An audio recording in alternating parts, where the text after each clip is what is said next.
Yo, what's up? Andito pa rin tayo ngayon sa Imus Cavite sa 767 Club. Ito ngayon, kasama natin isa sa kuya sa scene. We got Freak G. So, Freak G, what's up? Yo, what's up, what's up? Kumusta lahat ng mga tropa? Sana all goods lang kayo.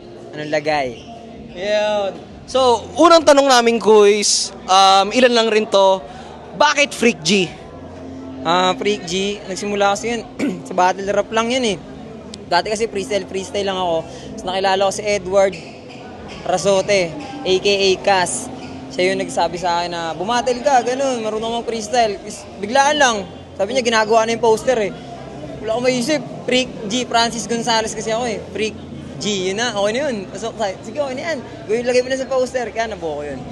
Ayun, abangan nyo pa si Freak G sa mga susunod na kabanata. So, ayun, next tayo, proceed tayo. Kuys, kailan at saan pinakamasarap magsulat para sa'yo?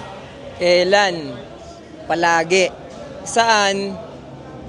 Maganda talaga yun kung saan eh. Sa saan yun eh. Kasi maganda lagi eh. Pero yung saan eh. Kasi minsan may tao, may lugar na matao. Medyo hindi ka makapagsulat talaga dun. Mas maganda yung ikaw lang sa lugar. Yung isa-set mo yung settings yung sa lugar. Usang, kasi yung mood. Tsaka mag-explore ka, huwag ka matatakot maglakbay. Para sa akin lang kasi ako minsan dumarating ako dyan. Mental block, alam mo yun, pa nagsusulat ka, mawawala ka naman nasusulat. Labas ka lang tol, lakbay ka lang, appear ka lang sa mga tropa mo, isip kayo trip, ligo kayo ilog. Bagong journey lang, bagong kwento, magugulat ka na lang, may bago ka na naman nasusulat, di mo lang kung bakit. Yun yung sagot dun eh, parang yun. Basta, sulat lang, kahit kailan. Basta isip mo kung saan. So, yun, kuys, next tayo, sinong mga local artist ang mga madalas mong pakinggan? Sa ngayon, si Ijak, si Jompy, si Mot, sa mga local. Yun yung mga madalas. Madalas si Etibac, Most Dope, yun mga utol sa eksena. Mga tropang munti. Yes, ay, tropang Muntinlupa. Yan, shoutout sa mga yan, solid yan. Ay. Shoutout, Most Dope. Yes, ay. So, yun. Next tayo, kuys, from 5 to 10 years from now, anong nakikita mo sa culture ng Philippine hip-hop? Sa culture, tingin ko, mas lalakas. Pero para sana sa substance, sa mga droga-droga, huwag na sana silang sumagad doon. Kasi sa papansin ko ngayon, puro ganun na. Ako lang magsasabi na ito, sana mag-viral to.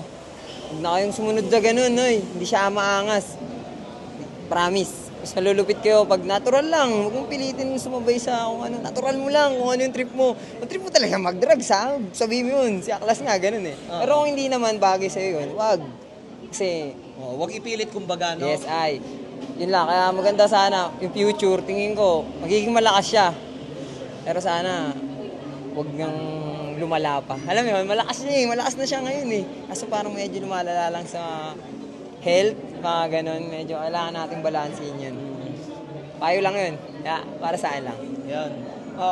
Huling tanong, kuys, sa mga nagawa mong track, ano yung favorite bar mo doon? Favorite line? At anong track yun? Galing sa track? Sa akin, sa ano siguro, sa lagay. Yun, kasi meron ako dung verse na uy, walang bago. Ano bang lagay? Ba't gumagarbo? Ano ba ka mo? Baka hindi ka sanay. Makita mo kong nananalo, kaya sinakto lang para di umaray. Kanang gaano, ganito ka pa ba itong mga to pumatay? Di nakikita ng tao. Kasi yun yung pinakauna kong track, tsaka sobrang lahat ng sinabi ko doon, totoo lang, pure. Walang chorus siya, lahat siya pure message lang. Hindi ko na nainisipan masyado ng melody, pure message lang. Kaya sa akin, para yun, pinaka-puso na bar ko na nasabi. Yun. So, yun. Eswar nga pala ulit, and we got Freak G, and this is What's Up?